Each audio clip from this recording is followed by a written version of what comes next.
welcome back to Get a Grip on Lighting. I think we're live now. But Greg and I, he's at the Hotel California down in Minnesota there, that new background he's got. And we're going to interview Scott Wachter, who is the editor and podcaster of the Lighting Industry News Brief, Greg.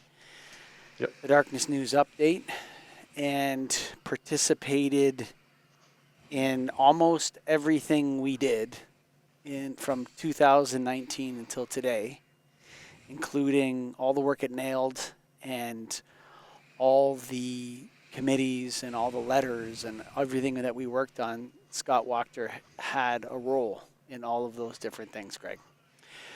But before we get to Scott, we got to remind you to go to satco.com. That's SATCO.com, the gangsters of lighting, Greg. What do you got to say about those guys? Such great supporters of Get a Grip on Lighting over the years.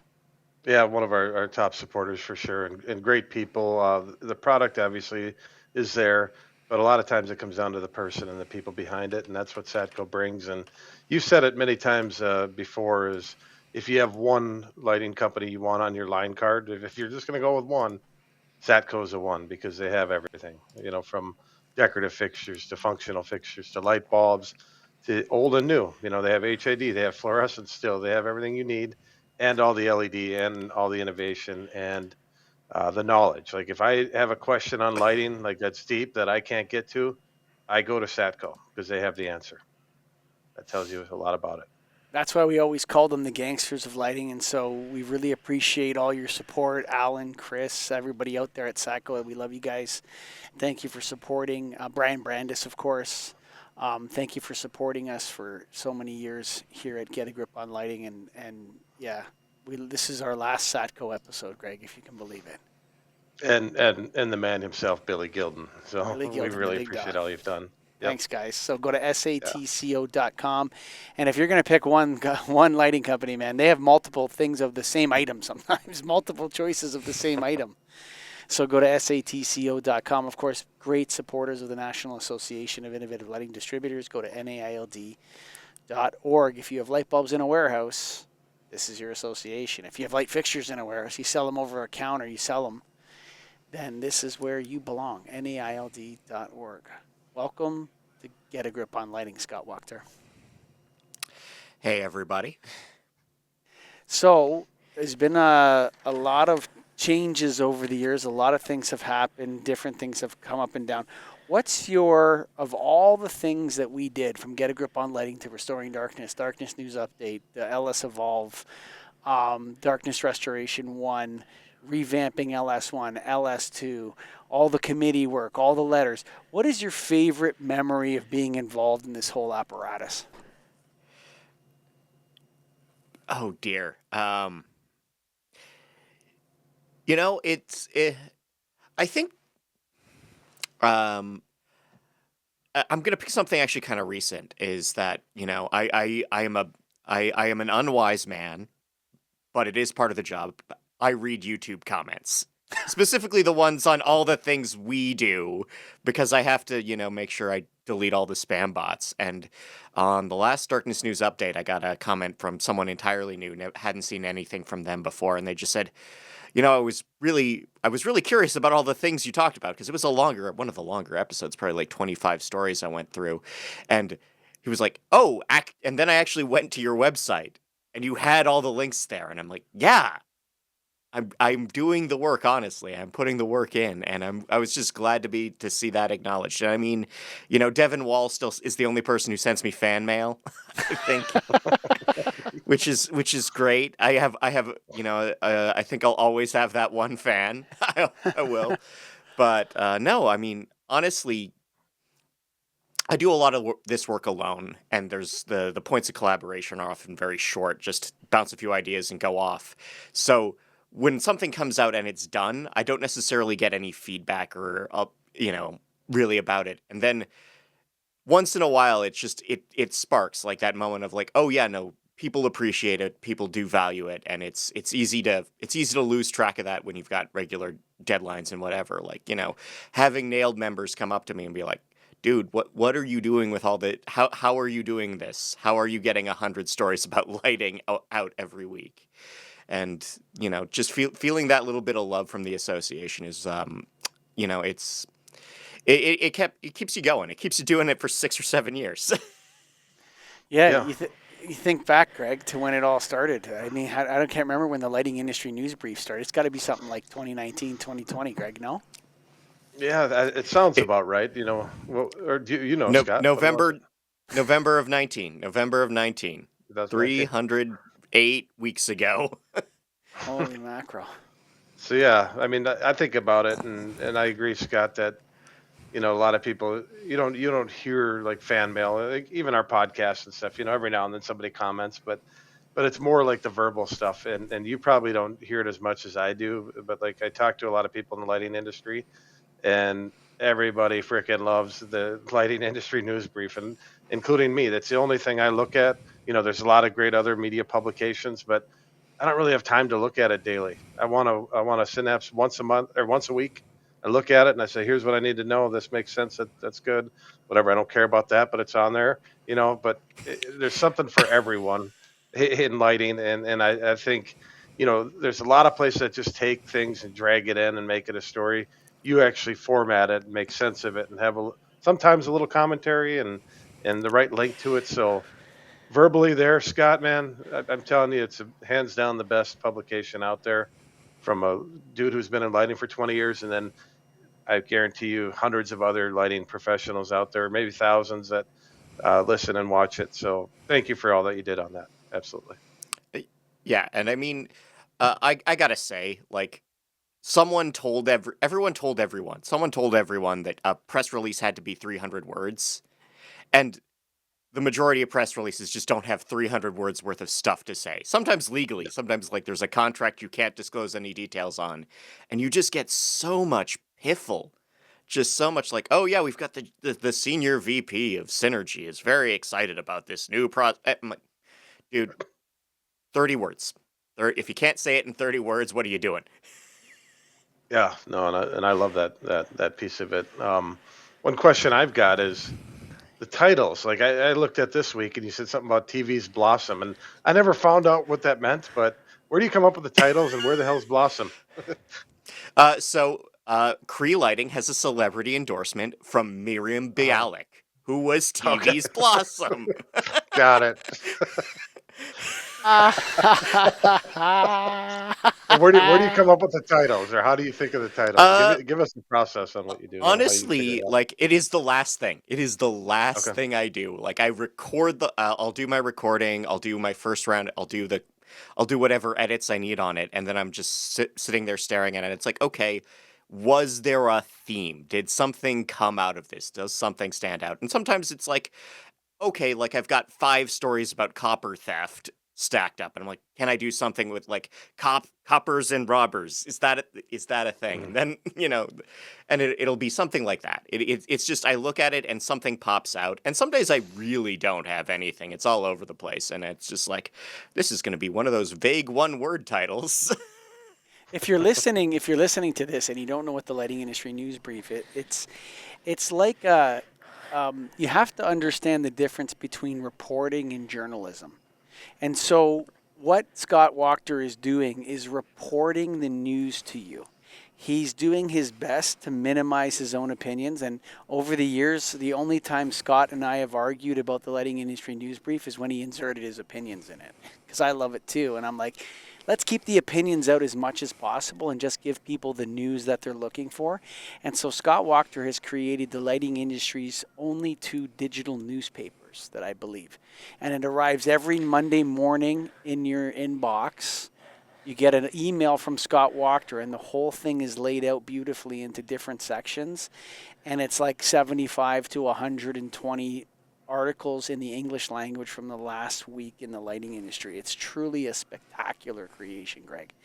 And I get emails from people all the time. What happened to my nailed brief?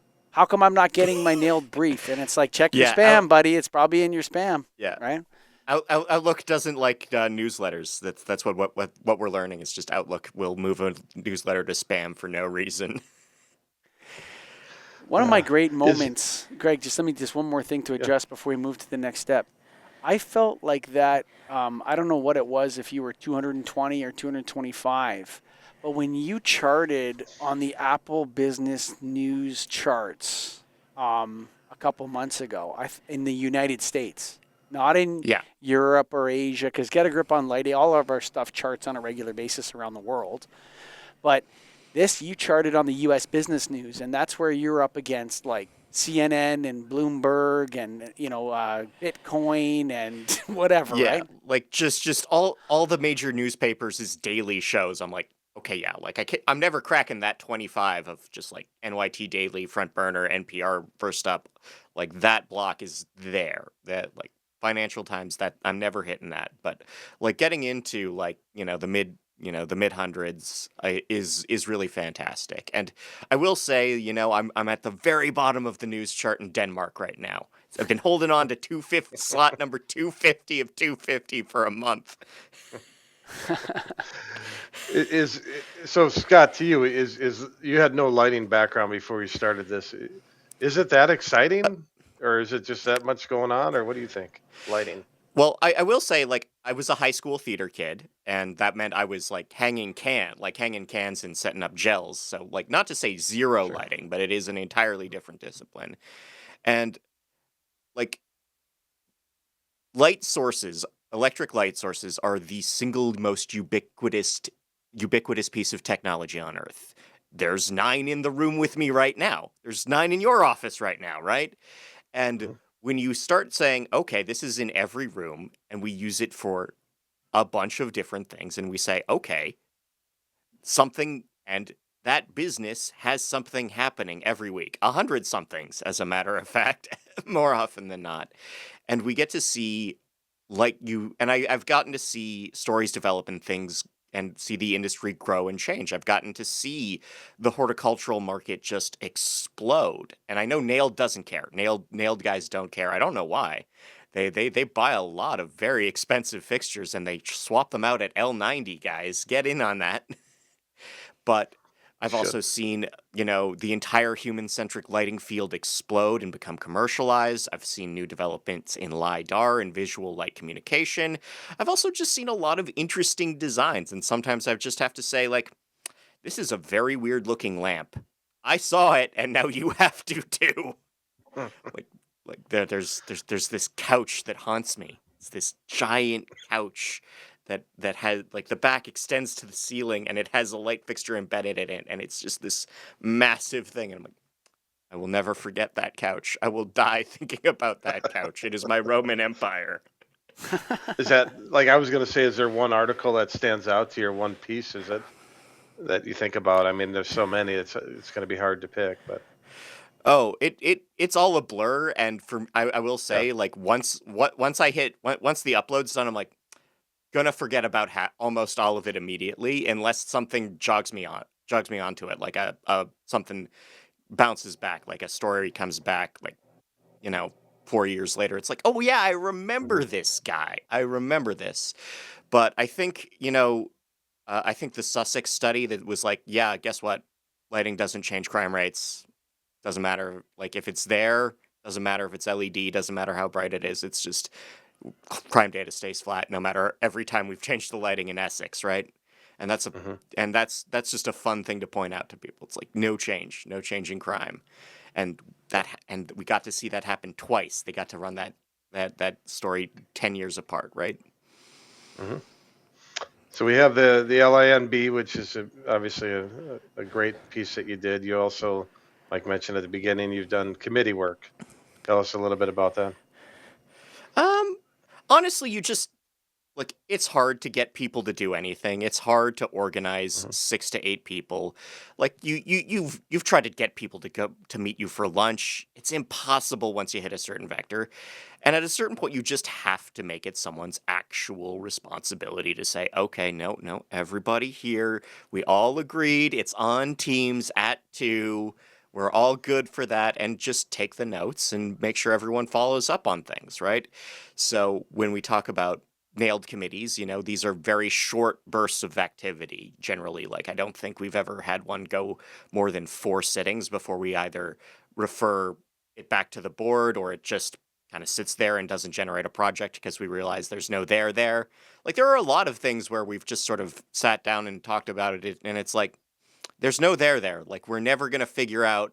Nailed is never gonna figure out how to sell a high bay on Instagram to anybody. That was the thing we figured out. It's like, look, we can network with each other. We can set up ways for professionals to talk to each other. But yeah, the social media sales strategy just doesn't work in most of these businesses because it's kind of the boring, unsexy light fixtures. You can sell an interesting lamp on Instagram. You can sell a scary couch that I will never forget on Instagram. But you know what? You buy a Ford Troffer? Not sexy. Instagram, selling on Instagram. I remember that social media committee. That has to go Yeah. back to when? That's like 2020 or something like that. Oh, that was definitely like that. Well, I mean, we were doing so many more things online, like because Sure. we just had to, and like we were everyone was throwing things at the wall to figure out what they could do to just keep going, and it was like, yeah, no, we're like, yeah, no, like just stick to email marketing, get to know people in your area, but like there was not any way we were gonna solve internet sales outside of just have your website let people click on bulbs. Who was the hardest chairman of a committee to work with? Oh, Michael Was Mike Colligan. ever I one? actually want to. Yeah. No. I actually got to say, like, all our guys were really great. Like, they were always. I mean, we were voluntolding them most of the time. Like, it was just like you'd go to a board member and say, "I'm very sorry, it's your turn. You have to be the boss of this one. I promise it won't go more than 6 weeks." Right? But Right. but they were all amenable. They were all game. They all showed up. They all and they were very good about sharing their knowledge and really helping everyone on the committee come together and sort of collaborate and share ideas. I think we had some really great facilitators in a lot of ways. Like I think you know I think it's sort of a shame that, oh God, name's eluding me. Brian left the board early, right? Like he left the industry, and I'm like, no, he was really good. Oh yeah, I know who you're talking about. Last Yeah, name. not We don't need to bring it up anyway.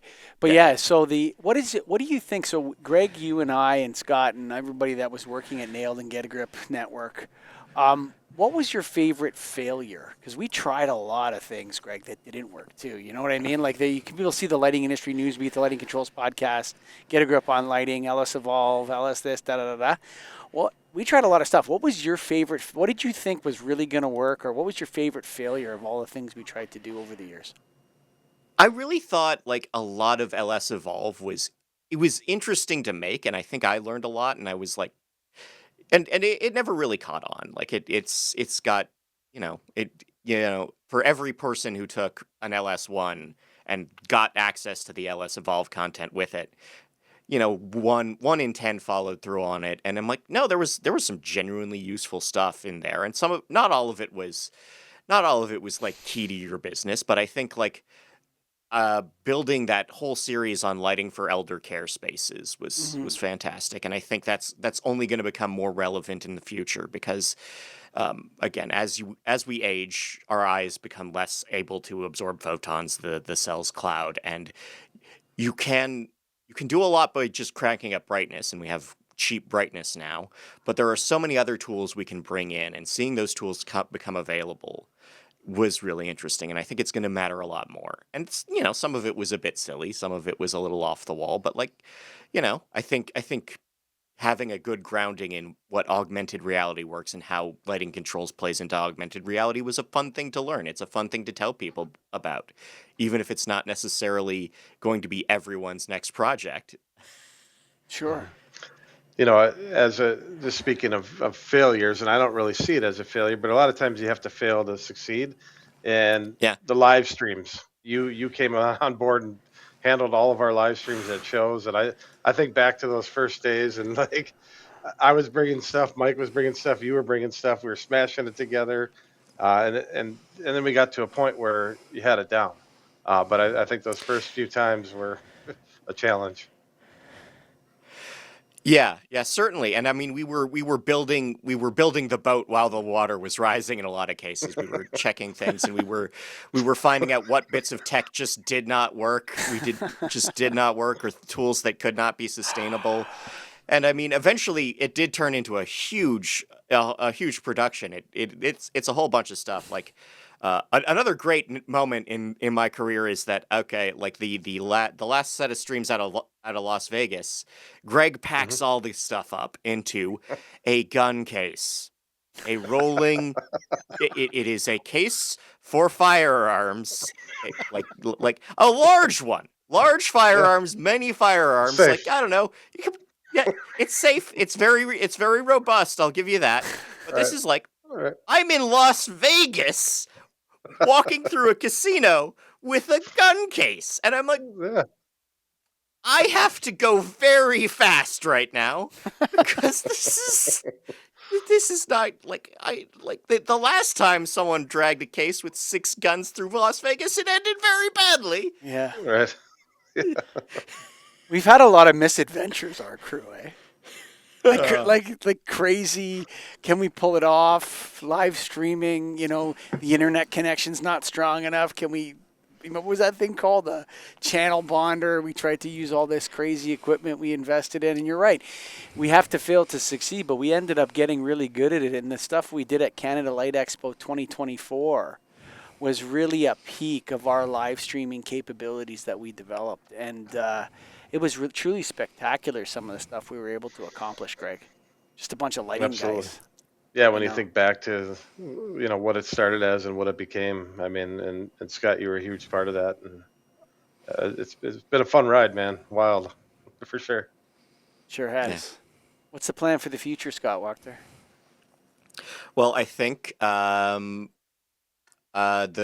one thing I think I will say is that, like, I'm going to be taking over the full hosting duties on Restoring Darkness. We're going to move forward with that. We're going to we might be we're losing we're losing our not-for-profit partners in that field for now. We might find a new one soon. But it does mean we're going to have to shake up how we fund it. Like, I think we may actually be able to push to Patreon, because Restoring Darkness, if you don't know, we tripled our listenership in a year, purely organically, based on really like one or two tweaks to how we present things and how we organize things. Speaking of Apple charts, we moved from design to nature. We moved from the design track, is where we started with Chain Sled, and then we moved over to nature, because it's like we're a conservation environmental justice show, and we're better off in nature, and it's also less competitive. Like, talking about competitive charts, like the top of the design thing is 99% invisible, and that's one of the big swinging, real deal podcasters that's been going forever. We move over to nature, and I'm like, nature charts are half Bigfoot, and I'm like, I can beat the Bigfoot guys. I can beat Bigfoot guys. It's going to be interesting to see because I've always loved Restoring Darkness, Greg, as you know. And from when we started it, it was special to me, and I'm glad Scott's going to continue running with it, and we'll work that out. And then there's other things that are up in the air, Scott. We're not sure what's going to Yeah. happen yet. Yeah, I can't announce anything until the new year, but if you do depend on me explaining what schools are paying to put light posts in their baseball fields, something will be available. Something will happen. What a journey. And a lot of people, that's why we ended up, when we were thinking about, it was time that Get a Grip on Lighting, Greg, had come to its natural conclusion, and you and I were ready to kind of do other things. We said, gosh, this is like the band. The band is Scott Griffin, Scott Wachter, Michael Colligan, and Greg Eric. And we wanted to tell the whole world and make sure everyone knows that while you and I were the faces of it, Scott Wachter was our George Harrison on the For sure. Beatles. Oh, He started making his own oh, songs. How dare he? oh, yeah. I guess I have to wander off and release a really indulgent triple album.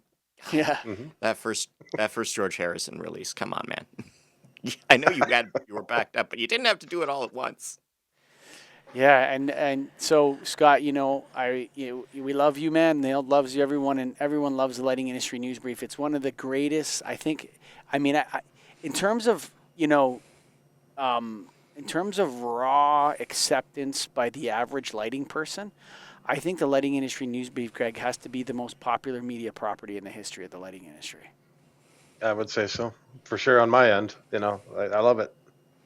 I It's mean, needed. you could argue with Al and Randy at Edison Report, but at the end of the day, they're journalists and you're a reporter, and there's a difference in getting reported news rather than people's opinions. And I Yeah. think you do the best job in the lighting industry, Scott. I'll give you some final thoughts here before we go in a moment, but guys, I want you to check out the Gangsters of Lighting, Greg Eric Satco, SATCO.com, brother. Yeah, we talked about all the entire product line. They have warehouses all over the place, thousands, sometimes hundreds of thousands of items in stock. They're ahead of the game in terms of advancements in lighting. Uh, One of the top lighting companies out there, hands down, Seco. I couldn't agree more. I think they're so well positioned to just become the number one American lighting company in the next 20 years. I think they're in that spot where they could just surge through that. So I wish all the gangsters of New York the best. Satco.com, thank you for all your support over the years, going back to Nailed and everything else. So, and, Satco, longtime supporter of the National Association of Innovative Lighting Distributors, Greg, NAILD.org. If you got light bulbs in a warehouse, guess what? They have a warehouse just like yours, except they have many of them and they're friggin' enormous and full of light bulbs, and they value the distribution channel. So go to satco.com. Final word over to Scott Wachter. What do you got to say finally here on the second last Get a Grip on Lighting podcast? Look, it's, you know what? Doing this has been very rewarding for me. I think I get to sit down and parse through so much information and find ways to present it in convenient and useful ways. And I've really been able to sharpen my skills and build up just a wealth of knowledge and a great reader base. And I really appreciate the time I've had working on this. I appreciate, the moments of collaboration we've been able to do. I think there's a lot of things that Nailed is doing right by the industry. I think Darkness Restoration 1 will probably make the world a little bit better, actually. I think we may like actually having lighting practitioners understand what goes into reducing light pollution is going to do a lot of good in the world. And I really hope that, I really hope that it does that if nothing else, that thing we made I really hope that succeeds and really expands. Thank you, Scott Wachter. It's been a fun ride. Yeah. Thanks.